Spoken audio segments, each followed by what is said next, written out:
Untzagan zabaldu berri duten Eibarko liburu azoka aurkeztu dute gaur udal ordezkariek Asier Muñategi azokaren antolatzailearekin batera eman duten prentsaurrekoan. Euskadiko Liburu Ganbararekin batera udalak antolatutako azokara gerturatzen direnek, euskarazko eta gaztelaniazko azken nobedadeak aurkitu ahal izango dituzte 10% deskontuarekin.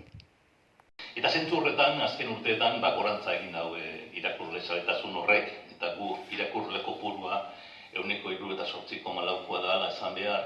Eta gaixoaldiak edo pandemiak ere, liburuari asko lagundu zion. Azken batean, 7 puntu igo zuen irakurketak gari hartan, urtaietan, eta mantendu egin da.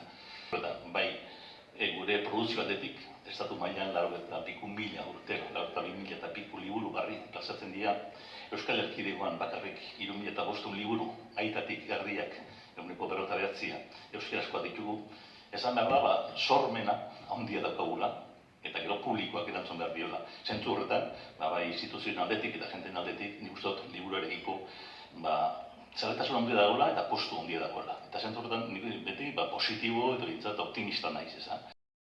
Azaroaren 17 arte egunero zabalduko dute goiz eta arratsaldez.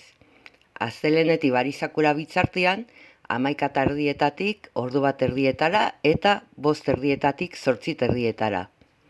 Eta asteburuetan berriz, 12:00 2:00 eta 5:30 8:30. Bestalde, udalaren erakustokian Araceli Bono Ibartarra egongo da berriki argitara eman dituen 2 poesia libururekin, Entre mis tacones eta Confesiones de otoño.